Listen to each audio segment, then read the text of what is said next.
oil products become incorporated into every aspect of our daily lives in ways that go unseen. What does this do for capitalism? It essentially decouples production from nature. There are no longer limits placed on what can be produced. Adam Hanieh, thank you so much for joining us on The Breakdown. My pleasure, Adrienne.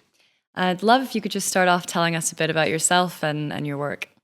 I am a professor of political economy and global development. I work on the Middle East, basically, is historically what I've been working on. But last decade or so, I've been turning much more to the question of oil in the global economy, oil's place in the making of the world market, and in particular, some of the important derivatives of oil, like petrochemicals. So that's kind of where my work has been moving over the last period. So I want to begin with oil, actually. I think it's a good place to start. I think for many of us, oil is so central to the way that we understand both the climate crisis, but contemporary capitalism, particularly sort of American-style capitalism more broadly. But obviously that's something that came about quite recently, as after the Second World War. So could you just talk to us a bit about how and why oil in particular came to be the kind of dominant energy source of the 20th century? Yes, as you point out, we haven't always been an oil-centered world. The first fossil fuel that really took off was coal under the British Empire, but it wasn't until the mid-20th century that we really saw oil and its derivatives become the primary fossil fuel, a place it still holds today. So there's a whole sway of reasons why oil did emerge in that respect, but I think it's important to kind of see that oil's emergence as the dominant fossil fuel from the 1950s didn't mean that other fossil fuels like coal were brushed aside. They still remained dominant and in fact grew the use of these coals. Instead, what we see is the additive functions of energy, more and more energy drawn from different sources, led by oil principally, really take off from the mid-20th century onwards. And in your book, you make an argument that actually reminded me a little bit of Fossil Capital, the book by Andreas Malm, where he looks at the rise of coal and steam power and talks about how instead of it being related to kind of price or some kind of inherent qualities of that form of power itself, it related to the nature of capitalism and the kind of demands of a capitalist system. So how does oil fit into that picture, and what kind of did it add to the energy mix that allowed it to sort of change capitalism or become this dominant energy source? Exactly. When we a lot of talk about oil tends to give it some kind of inherent causative power. Yeah. So we talk about oil as the prize, or as a curse, or as the Venezuelan oil minister once called it, the devil's excrement. And I think there's a real problem with thinking about oil in that way, thinking about it as some kind of cause of change inherent to it as a material product, instead of locating oil within our social system, within capitalism, and understanding what it actually does for the more kind of systemic features of capitalism itself. And I think that's the real secret to oil, and understanding oil's place in the fossil fuel mix and in our world is placing it in this kind of systemic logics, if you like, of capitalism. So, if we look at what oil was able to do, where it got its meaning from, it's things like the ability to expand markets limitlessly, which has a lot to do with petrochemicals. It's got to do with oil's ability to speed up the movement of goods, transport, the turnover time of capital, if you like, get goods to the market much quicker. These kinds of functions, and very importantly also what oil wealth did to the world economy, really kind of came together in the mid-20th century with the emergence of the United States as the major global power. So there was a mix, if you like, or a reinforcing process between the emergence of the US as the dominant political and economic power globally after World War II, and this transition to oil as the primary fossil fuel. So I think Andreas and others who kind of locate the secret to oil in these kind of systemic features of market economies really I think is where we need to begin. And you mentioned petrochemicals there, something that I think a lot of people won't necessarily think of immediately when you think about oil, because we always focus on sort of its role in energy or transport. Could you talk a little bit about what petrochemicals are and their position in this kind of explosion in the oil economy in the Second World War era? I think petrochemicals are the real, if you like, missing piece in a lot of the discussion around climate change, around fossil fuels, and around oil. These are chemicals that are, as the name suggests, produced from petroleum. Oil and gas in particular. And they're things like ethylene, benzene, propylene, these kinds of substances, chemicals that then feed into the manufacture of other synthetic products. Plastics are the big one. But obviously things like fertilizers, synthetic fibers, nylon, Teflon, all of these products that are actually products of oil. And we don't normally think about oil in this way. As you say, we kind of think about oil as a fuel or as an energy source. But actually here is oil as a raw material. And again, this was something that really took off after the Second World War. And what it does, and this is really the crucial point, I think, is it wove oil and hydrocarbons into our daily lives in a way that goes unseen. So if we look around the world, this room, for example, basically everything in this room is a product of oil. My clothes are a product of oil. These are synthetic fibers. If we look at all the plastics around us, the artificial, rubber, synthetic rubber, of which many things are made, the paints, the food that is produced through fertilizers, which are again produced through petrochemicals. All of this kind of materiality of our commodities that we consume on a day-to-day level are oil products. And so what we saw at this moment, this mid-20th century turning point, is that oil becomes not simply a dominant fuel or a transport fuel, but also it becomes woven into our daily lives through this kind of synthetic turn. So what did petrochemicals do for the kind of face of capitalism in this post-war era? Well, I think because of the way petrochemicals, plastics, fertilizers have become so naturalized to us today, we don't really notice that this was a major turning point. Basically, what had previously taken place under natural products like wood and natural rubber, glass, and these kinds of things gets replaced by synthetic products produced from petrochemicals. So it's this synthetic revolution that takes place in the 50s, 60s, and really takes off after that. And that's when oil products become incorporated into every aspect of our daily lives in ways that go unseen. Now, what does this do for capitalism? It means that it essentially decouples production from nature. So what that means is that there are no longer limits placed on what can be produced because of this decoupling. So a very good example of this, I think, is fashion, the fashion industry today. Today, about 60% of fibers that are produced are synthetic fibers, much more than wool and cotton combined. Our clothes are all oil products. Okay, and what does that mean? It means that it enabled the fashion industry to really produce without limit. So we talk a lot today about the idea of fast fashion and the way that's bound up with labor exploitation in Bangladesh and elsewhere. And this idea that you can have multiple seasons of fashion in one, multiple lines of fashion in one season, if you like. This was enabled by petrochemicals. Fast fashion is a petrochemical industry.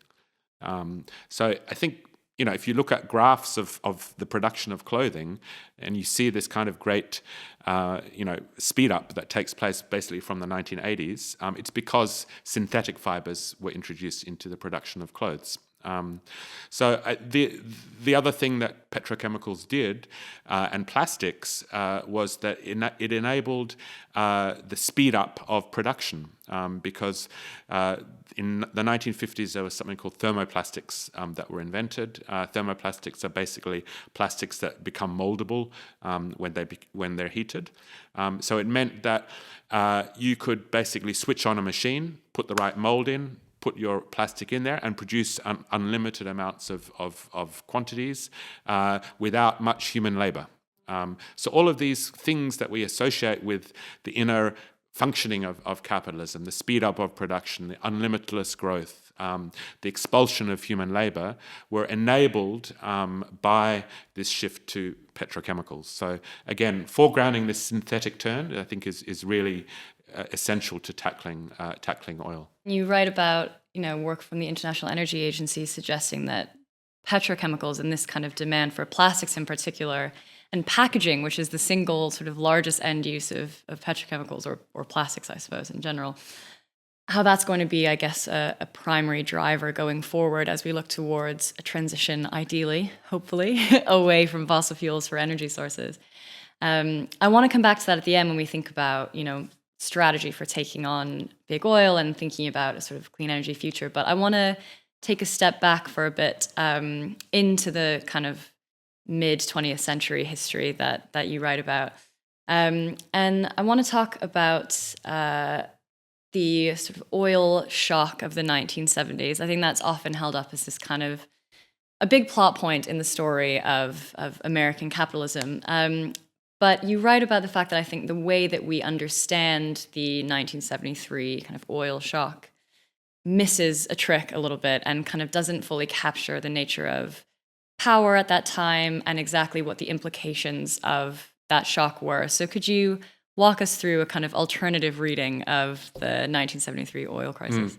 Maybe it's useful here to step back a little bit and talk about kind of the early emergence of the oil industry in the early 20th century.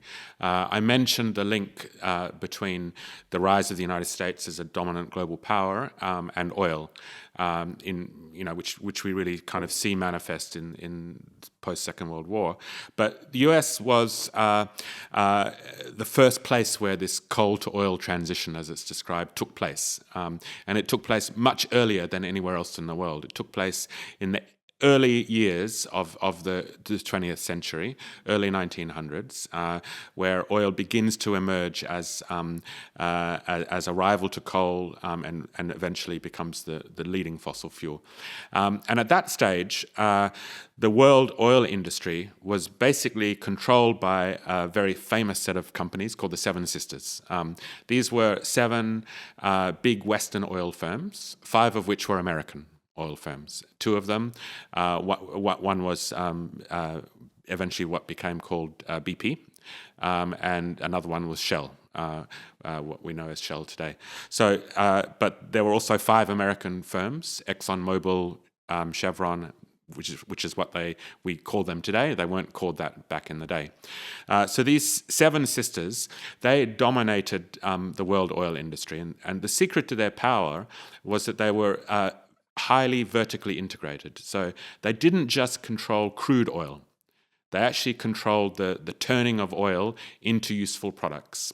So the refining process, the petrochemical industry, pipelines, the shipping of oil back and forth across the world, and the sale of oil and oil products to the consumer, service stations, etc. So it's the controlling of that whole chain that really is where the secret to the power of these companies lay. So for up until the 1960s, these 7 companies basically controlled it was around 80% of crude reserves outside of the United States and the Soviet Union. They controlled approaching 90% of the production of petroleum. They controlled all pipelines outside of the US and the USSR. So they had an enormous power. But what happened in the wake of the Second World War and the kind of decolonization is that crude reserves began increasingly to be taken over by national oil companies, in particular in the Middle East. The Middle East was a key part of this.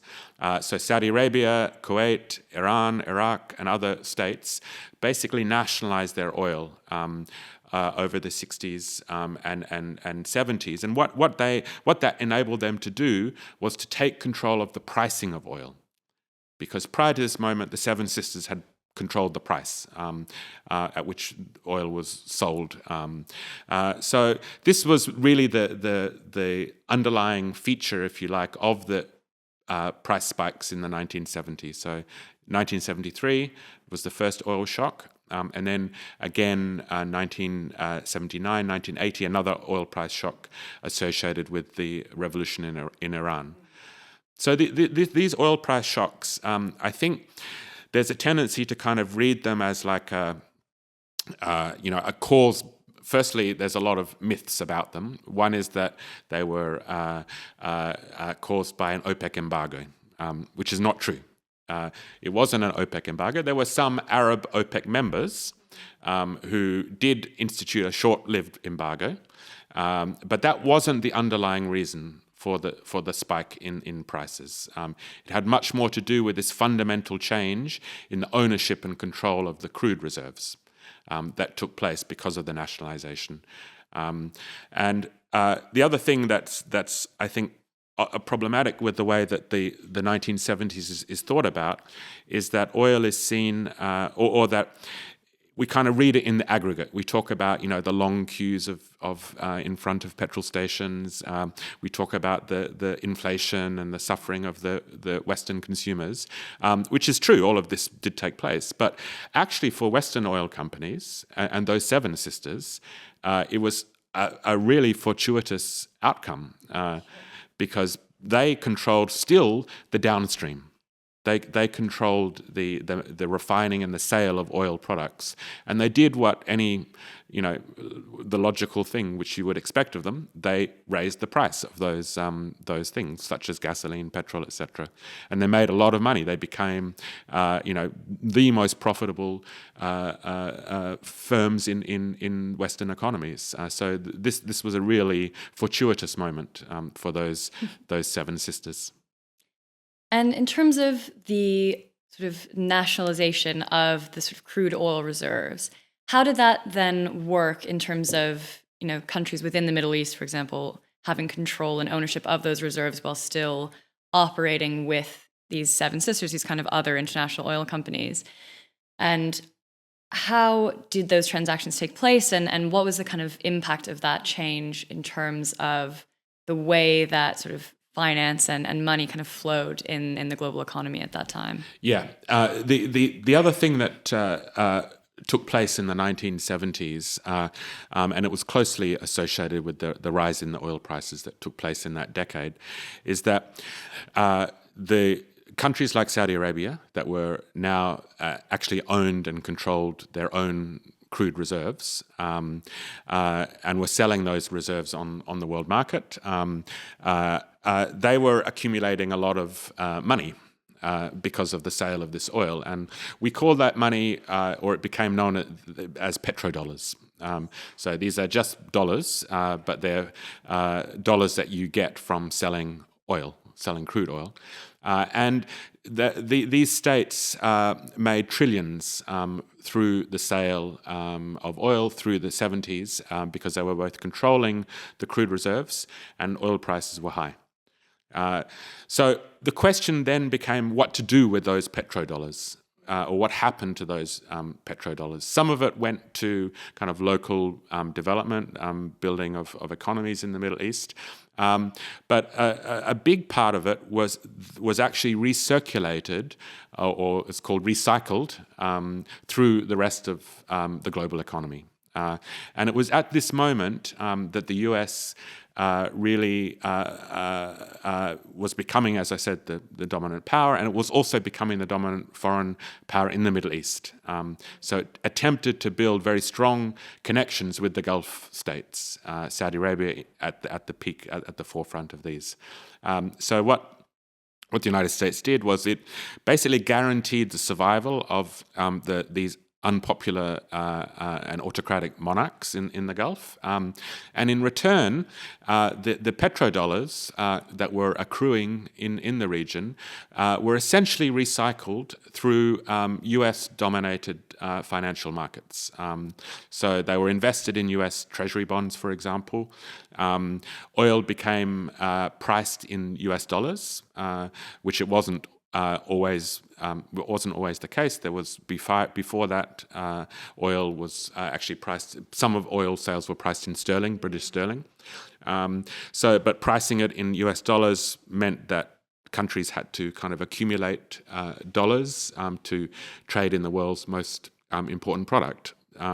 So these kinds of, they were also recycled. Petrodollars were recycled through arms sales as well, which is why, today the Middle East and the Gulf in particular is the world's largest demand, if you like, for weapon sales. And can I ask briefly, how did it come to be that it was dollars? How did that sort of, the dominance of a dollar as the denomination of oil come to be? Was that sort of a kind of imposition by the United States, or I'm getting the idea that this was more of like a sort of mutual agreement, but I'm interested, maybe that sounds like a simplistic question, in exactly how that arrangement kind of came to be.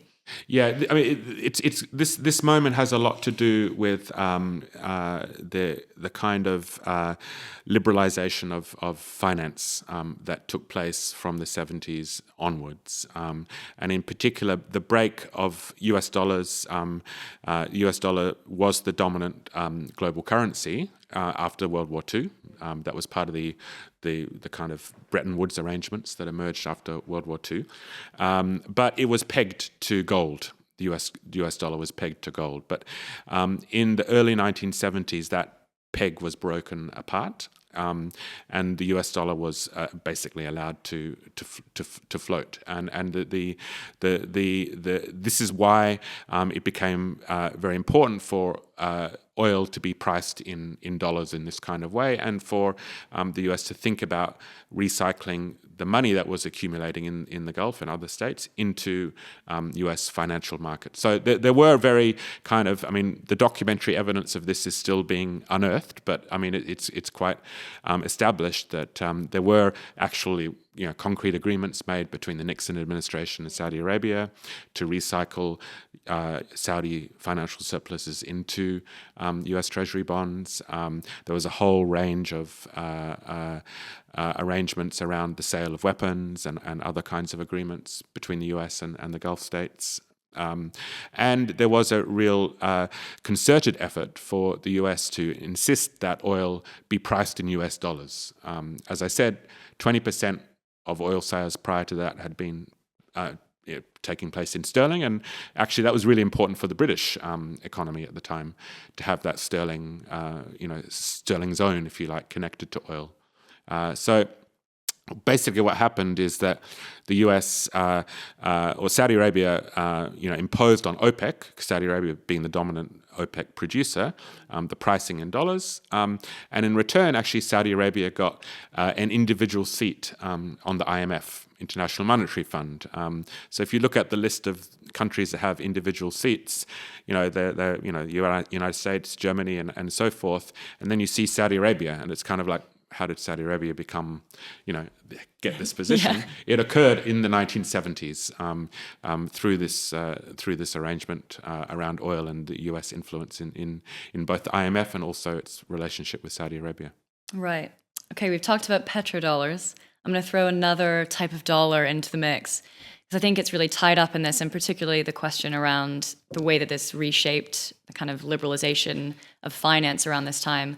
So what is a Eurodollar? How is it different from a petrodollar? And what is its significance to this story? It's complicated but very important part of the story is what became known as the Euro markets. And these were financial markets established in Europe, primarily here in the City of London, in the post-war period. And they were places where companies, particularly multinational companies, and banks and other kind of financial institutions could trade in US dollars. That's why it was called the Eurodollar. And they were kind of like a liberalized space where dollars could be traded outside of the US, where there were quite strict controls on capital at that time.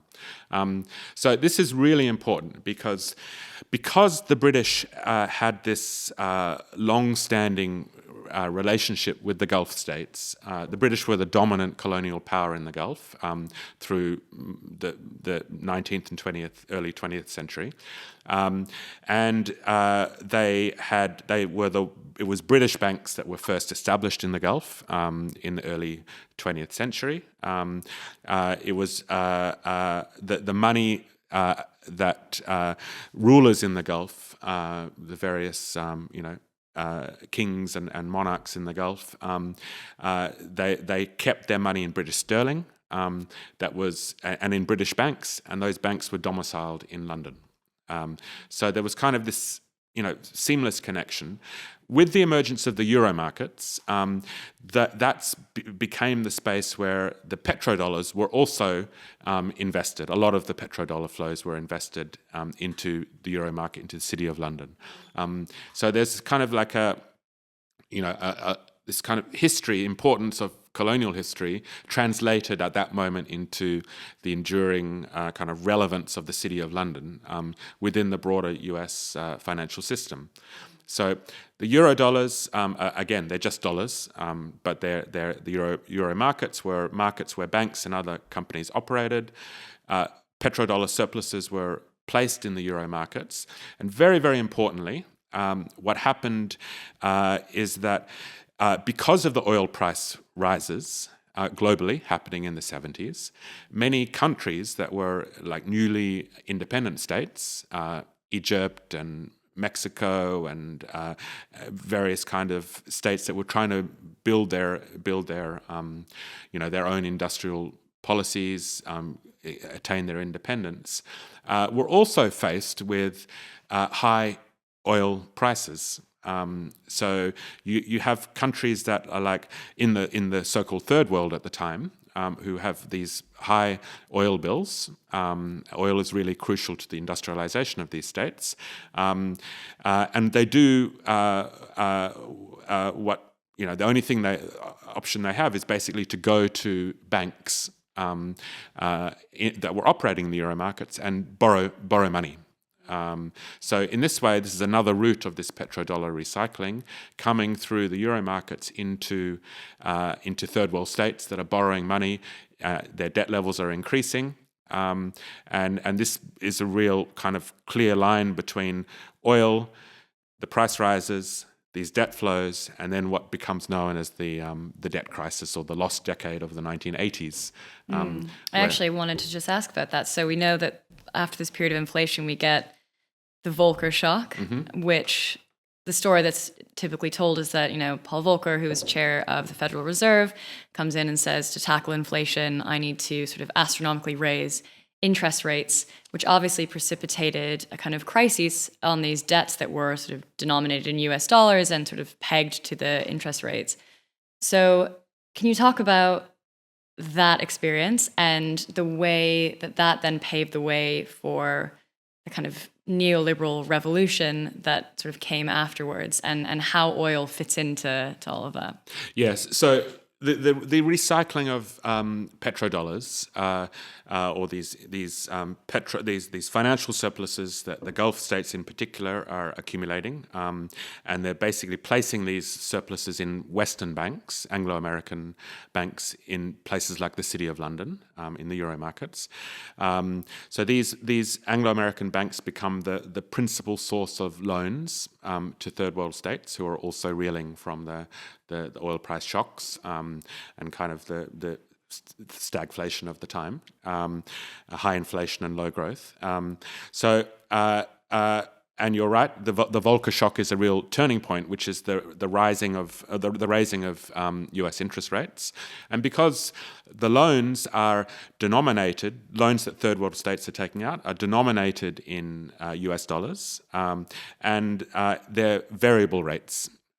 So it's a bit like, if we own our house here or have a mortgage to the bank here, and the bank suddenly, raises interest rates 2-3 times, we're going to have trouble paying back those both the interest as well as the principal on these loans. And that's exactly what happened to oil importing countries in the global south at that moment. So the way that was addressed was that the major private banks, the Anglo-American banks, who had lent out much of this, in came the IMF and the World Bank, International Monetary Fund and the World Bank, and basically said to the borrowing countries, you can borrow more, we'll give the green light for you to borrow more or reschedule your debt payments, provided you carry out X, Y, Z, these certain economic policies, opening up your economies to, capital flows, liberalizing privatization is a big step here. So everything we kind of associate with this, neoliberal revolution that emerges in the 80s, pushed through these what became called structural adjustment plans of the IMF and the World Bank, was connected to the flow of oil surpluses, oil financial surpluses, connected to the fact that these financial surpluses were put in Anglo-American banks in places like the City of London, and also, importantly, connected to the fact that oil was priced in dollars. So we need to kind of place oil and oil wealth at the center of this, what later we describe as the neoliberal revolution and the impact that it had on the rest of the world. The other thing I would just say here is also that, the discussion about the 1970s in the United States and what to do about the oil crisis and the oil shocks, many of the people that we later associate with the neoliberal revolution, people like Milton Friedman, Alan Greenspan, William Simon, who was the Treasury Secretary under Nixon, these people were cut their teeth on the oil shocks, and they were the ones that were pushing for the deregulation of the U.S. economy and associated with the kind of consequences of the oil shock. So it's really interesting, I think, to think of the way that these kind of economic policies were molded around addressing a crisis that emerged in the oil sector. We don't normally think about it in that way. We think about Friedman and Greenspan as being ideologues, committed to, free markets, etc. But actually, they cut their teeth on these debates about what to do in the 1970s in response to the oil shocks. You mentioned the P word, privatization, as sort of a hallmark of this neoliberal period. Can you talk about, again, I'm just going to keep asking about the role of oil and all these things, but the role of oil in the kind of wave of privatizations that we saw as a hallmark of that period? Yes. So I mentioned the Seven Sisters, and I said 5 of these Seven Sisters were American oil companies, Exxon and Mobil and Caltex and so forth, what we call today ExxonMobil, Chevron, etc. But in Europe, in Western Europe, actually up until the 70s, 80s and 90s, most of the big oil firms were state-owned or had a significant amount of state ownership in them. So the big one is British Petroleum, or BP. Now BP was set up by it was set up in association with the British government in the early 1900s, around 1911, if I'm not mistaken. It wasn't always called BP. It was called the Anglo-Iranian Oil Company, and the name gives it away. It was basically set up to exploit Iranian oil reserves and refine that oil and bring it back to Britain.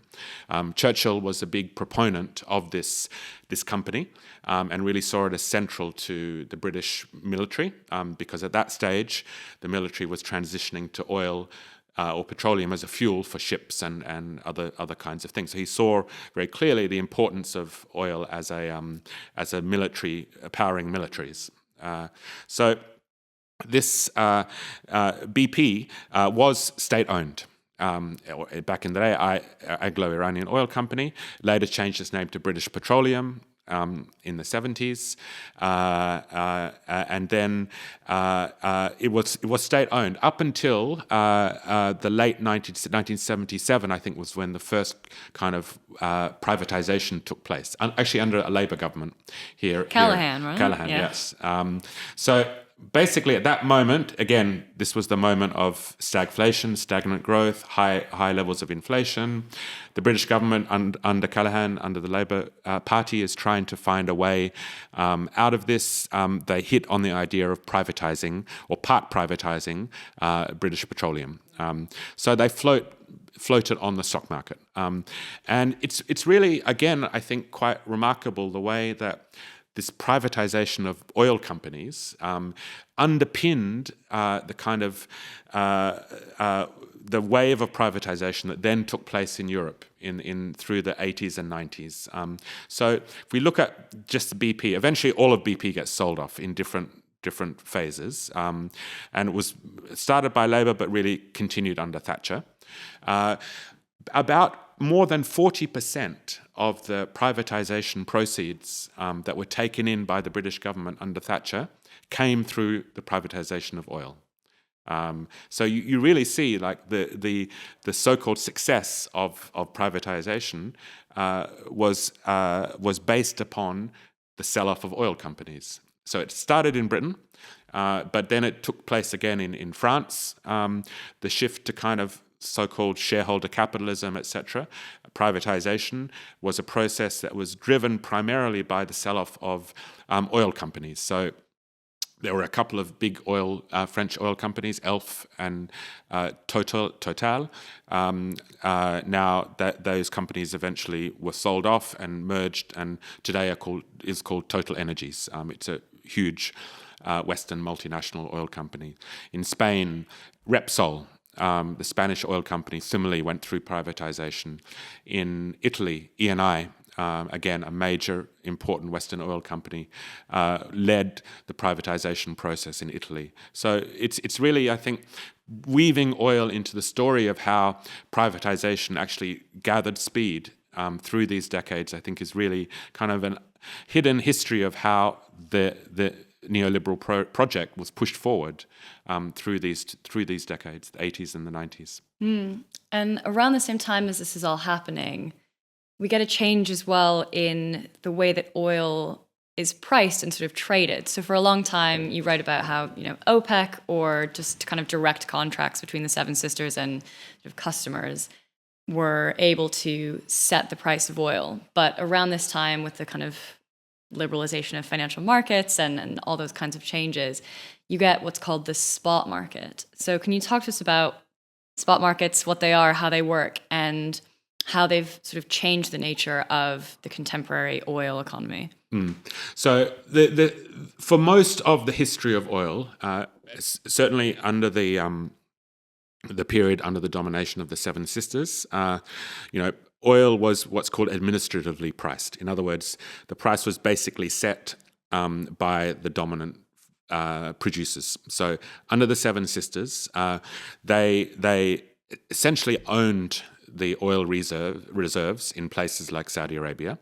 And they would set what they called the posted price. It was called the posted price, which was basically like a tax reference price. It was a price that they said oil is worth $3 today, and you're going to get 40% or 50% or whatever it is to the ruling monarch as the payment based on that posted price.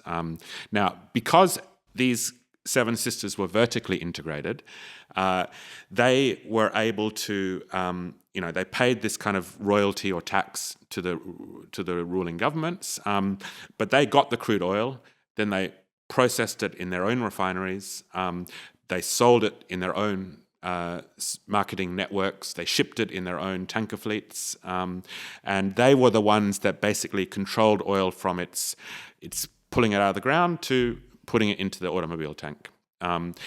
Now, after the nationalizations of the 60s and 70s, the Seven Sisters lost control over that price, the posted price. And that's what happened in the 1970s price spikes. The control came to OPEC, the Organization of Petroleum Exporting Countries, led by Saudi Arabia. Now, the other thing that kind of happened alongside the nationalization and the emergence of OPEC is that other actors started to come into the oil market. There were big Western oil companies that were outside of the Seven Sisters. For example, I mentioned Eni, the big Italian oil company.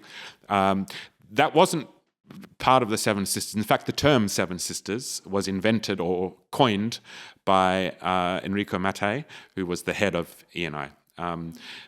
This Italian oil company went to producer governments in the Middle East and elsewhere and basically said, we're going to give you a better deal than you're getting from the Seven Sisters. We're going to give you more, a bigger chunk of the tax payments or royalty payments. We're going to help train you in how the oil market works. We're going to help you train technicians and refinery operation of refineries. So Eni and other kind of actors, American companies, European companies, enter the oil space in the Middle East and kind of slowly undermine the dominant place of the big Anglo-American oil companies, the Seven Sisters. And what this means through the 70s and in particular in the 80s is that there's many different kind of more actors involved in the oil industry. It's not controlled in the same way by either just OPEC or by the Seven Sisters as it had been previously. And basically, OPEC lost control over pricing at that through the 80s. Around 1985, 86, they lost control over pricing. And instead, what emerged is the system that we have today, which is basically the trade of futures contracts for oil. Like in many other kinds of commodities. So there's two big markets where the oil futures are traded in West Texas Intermediate or WTI oil, which is traded in the US, and then Brent, which is traded in Europe. And basically what happens in these markets is that you can speculate on the price of oil, whether barrels are going up and down. You buy kind of a commitment to purchase oil in the future. So it's not tied necessarily to physical delivery of oil. There becomes like this kind of futures market where oil is traded, and the price that we hear day to day, oil is $75 a barrel, isn't the actual physical price of oil. It's the price of a futures contract set sometime in the future. So the price then becomes affected by flows of speculative capital, the expectations of oil traders about what might happen in the future. It becomes determined by these financial markets instead of being set administratively by OPEC or the Seven Sisters. One of the things that came out to me in reading your work is that, at least for me, I think oil is so bound up in the kind of image of America, along with other kinds of ideals like freedom and democracy. And, the oil industry tends to promote itself along those lines as well. But so much of what undergirds today's oil industry and probably its entire history is completely the opposite of that, is this like profound reliance on repression and violence and unfreedom elsewhere around the world, this kind of invisibilized unfreedom. Particularly, I'm thinking about the extension of new exploration for oil into places like the African continent, for example, but also the relationships with autocratic states in the Gulf, for example. Absolutely, yeah, you're right. If you go to the websites of the big Western oil firms today, and it's all green and shiny and happy looking. You see scientists in lab coats working to develop new forms of fuel, etc. But you're absolutely right. That aesthetic actually obscures what oil is really like, and you can see this has always been the case from the early emergence of the industry in the late 1800s. You can see it. As you pointed out, in the African continent, what happened. One of the important things that happened after the nationalization of Middle East oil, when the Western supermajors, what became, or the Seven Sisters, we call them the supermajors today, as they lost control of their crude reserves in the Middle East, direct ownership in the 60s and 70s, they were looking for other sources of crude. And one of the key places they found that were in other African states, particularly places like Nigeria, Equatorial Guinea, Angola, where to a very large extent the big American and European oil companies relied on those states for a high proportion of their crude supplies, their crude reserves. In some cases, it's around 40% at the time of their crude reserves were coming from African states. Now that oil production was often, if you read the oil company annual reports, they will talk about how it's much cheaper to produce oil in these states. And it's true, it is a lot cheaper. But it's not just a geological fact that makes oil cheap. It's a social fact. The fact that they can produce this oil without regard to pollution and destruction of ecologies. They can produce it without regard to destruction of societies and not just the workers of the oil industry, but also the communities that live in places like the Niger Delta. So that's what made oil cheap. The other thing that happened is that Western oil companies essentially moved oil production increasingly into deep sea oil exploration and these kinds of areas that are not necessarily visible to us in day-to-day ways. So, if you look at that kind of Arctic exploration and other kinds of exploration in the Gulf of Mexico by the big Western supermajors, this was something again that happened in the 70s, and it was about the deregulation of the oil industry, pushed by people like William Simon, I mentioned earlier, Greenspan, and others who were looking at, we have to kind of allow this deep sea exploration to take place because we need that. We need those oil reserves. So the other very important side that you mentioned, I think, is the Gulf states. Now these are highly autocratic, authoritarian states. Very narrow proportion of the population in these states have citizenship. Somewhere like Qatar or the UAE, you're talking about 10% or less of the population who are actually citizens. So the majority of the people that live in these states are temporary migrant workers. They're rightless. They have no. There's no way for these people to become citizens. No matter how long they're, they can be there for decades, but there's no formalized route to citizenship. So in each of the 6 Gulf states, oil and gas producing monarchies, at least half of the labor force is made up of temporary migrant workers. So it's kind of this unique social structure that is based upon on migrant labor, non-citizen labor, that in some ways provides the stability of these states and their connection to the United States. It's not like Iraq, it's not like Iran, where there were powerful trade union movements, powerful communist parties, powerful left movements that were bound up with the struggle to nationalize oil and kind of overthrow the monarchies that had previously been allied with the United States in the region. That didn't happen in the Gulf. So it's these social structures, in particular non-citizen labor, is really important to kind of how the oil economy works globally today.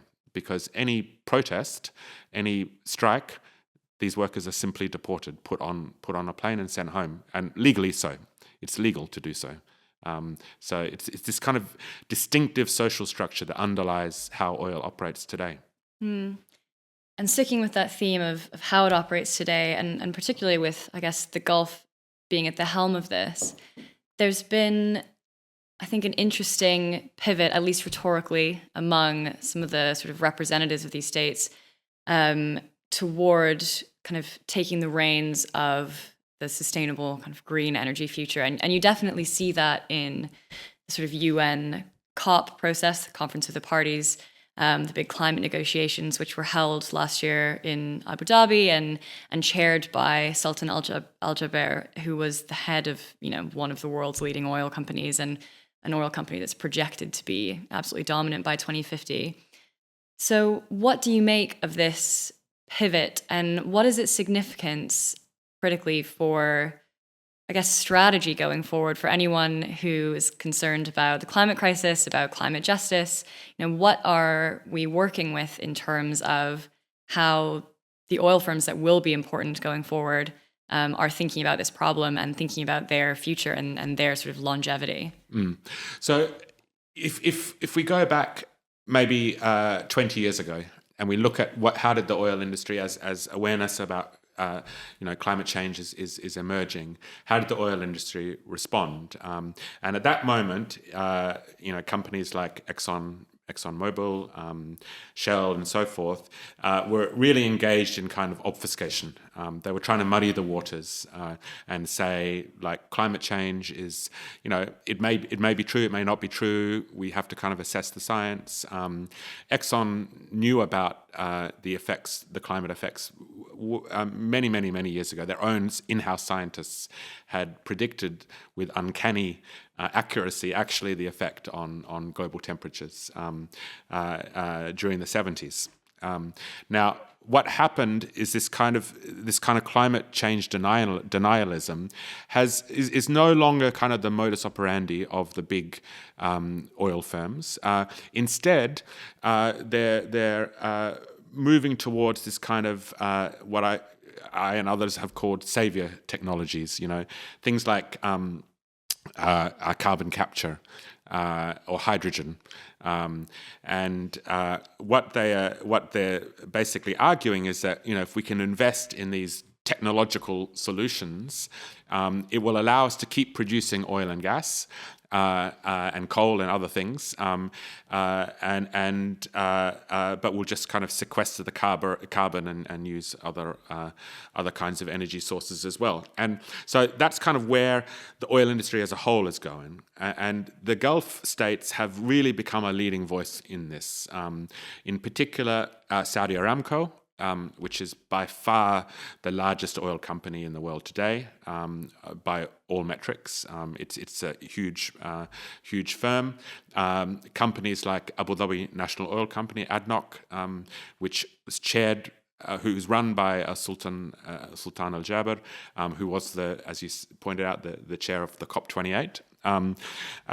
So these big national oil companies have done the same thing as the Western oil firms in the sense that they are moving into carbon capture, hydrogen, and so forth, and really staking a future on that. But at the same time, they're very explicitly saying we're going to continue producing as much oil and gas as we can. The Saudi oil minister said a couple of years ago, every molecule of hydrocarbon will come out in an interview to the Financial Times. It's very explicitly said this is what they're planning on doing. So one of the consequences of this is that they're companies and their states that are grounded in oil, but at the same time trying to green their oil through these alternative climate technologies, false solutions, and as part of this, they're grabbing leadership of the climate politics. In places like COP28, COP27, held in Egypt, was another example. The Saudi pavilion at COP27 was by far the biggest national pavilion in the conference. Its size exceeded the whole of the African continent. It was they played a major role, Saudi and other Gulf states, in blocking language around oil in the COP27 negotiation. It's remarkable to read the communique, and there's not even a single mention of oil in the communique. So it's very clear these firms are like really, playing both sides, looking at the climate technologies as a new market, a new profitable avenue, but at the same time fully grounded on fossil fuel production. And seeing domestic renewable production as a way to kind of free that up for export as well. So genuinely looking to kind of green their domestic energy supply, but I guess as this kind of strategy to free up more room for exports in doing so. Absolutely. The Saudi oil minister referred to this as the triple win. A triple win. Yes, yeah. you can and the Saudi goal is to have I think 50% of electricity produced through renewables by I believe 2030. So it's faster than many European states actually in this respect. And why do they call it a triple win? Because they are able to get the moral standpoint where we're moving towards renewables, and we're in terms of our energy mix, we can cheapen the costs of industry, but most importantly, we can increase oil exports, because instead of burning oil at home, we can sell it overseas. So that's why they described it as the triple win, if you like. So it's there's no contradiction between these new kinds of technologies or even renewables and an expansion of fossil fuel industry. I mean, that I think is the lesson of the last century of the oil industry. What we've been talking about for the past hour or so is that oil is kind of fundamentally tied up in the nature of capitalism as it has developed over the past several decades. At the same time, everyone's in broad agreement that if we are to kind of stay within any kind of safe, quote unquote, climate target, stopping the burning of fossil fuels is our number one task. Do you see that there's any way of kind of bringing about the end of oil as our dominant energy source while leaving the kind of foundations of capitalism as we know it in place? I think the likelihood of that happening is vanishingly small. I don't think there's any way we can separate out fossil fuels and the kind of this capitalism as a social system for the reasons that I outlined at the beginning. That the reason why oil in particular, but all fossil fuels have kind of become incorporated into our lives in such ways that is completely invisible to us now, is because of what they do for capitalism, what they do for the ability to expand markets limitlessly, the ability to speed up production, to replace labor, all of these kinds of systemic logics of our system are bound up with fossil fuels. And then the way that wealth from the industry has circulated and become so important to political and economic power over the 20th century is another reason why I think it's almost impossible to see a non-fossil capitalism, if you like. Now, the other reason of this is, of course, the urgency with which we need to do this. There is a rapidly ticking clock. It's not like the idea of peak carbon, of a carbon budget, really does put we're talking about years, not centuries, in which we can achieve this kind of transition. So no, I think really it does require actually transforming the social system if we are going to deal with the problem of fossil fuels. And what do you see as the key strategic lever for doing that? I think so much of the focus, rightly in many ways, of activists, whether you're in the UK or the US or Canada, where I'm from, is on looking at the kind of big oil majors like an Exxon that we engage with on a daily basis and saying to them either, cease to exist is one of the demands, or turn yourself into a kind of green energy company. But my takeaway from this conversation is that seems to really be missing a trick about where, I guess, power really lies in this industry, where the future of this industry really lies. So what do you see as the kind of key strategic question that maybe we're missing as we think about, the future and hopefully the end of oil? I would say there's not necessarily a question, but maybe questions, because it is there are so many things that are bound up with oil and fossil fuels more broadly. I would say foregrounding the question of capitalism is really important. And that means thinking about how we do things. A classic example here is the question of electric vehicles, EV. Which there's so much emphasis put on as another one of these kind of savior technologies, but it doesn't actually tackle the problem of how we organize our cities, our urban spaces, our mobility. It doesn't tackle the problem of transport. There are ways that we organize society that has to change, and that to me is why we need to foreground capitalism as a system, social system. I think doing that also opens up the questions of solidarity a bit more, because we can talk about the way capitalism isn't just a problem for the environment. It has many other racial, gendered problems, questions of imperialism, etc. And by foregrounding the social system we live under, it opens up the space for solidarity between these different kinds of movements and problems that are generated by the social system.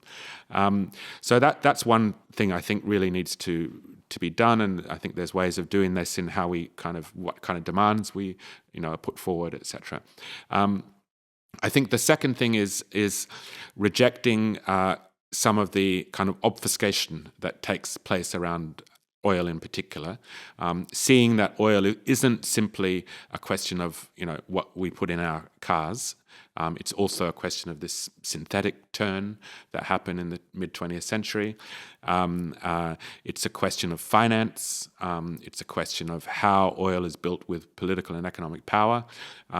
So kind of like highlighting those kinds of things. And part of that, I think, is rejecting these savior technologies, or this kind of techno-fetishist approach to climate change, where it's just a matter of finding, the right technical solution, which I think is a disastrous route to go through. Obviously, technology will be very, very important, but technology is never neutral. It's about who controls and chooses and selects the kinds of technologies that we roll out. And then the final point, and I think this is really key, is it's a global question.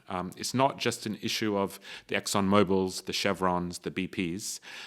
It is about taking seriously the role of states like Saudi Arabia and Qatar, Kuwait, these big, the UAE, these big oil and gas producers that dominate the industry today. They are not no longer simply the owners of crude, like they were in the 60s and 70s after OPEC. They have followed the same path as the Western firms, in that they've become vertically integrated. So the biggest refiners in the world today are no longer ExxonMobil, BP, Shell. It's these big nationally owned oil companies in the Gulf and China and elsewhere.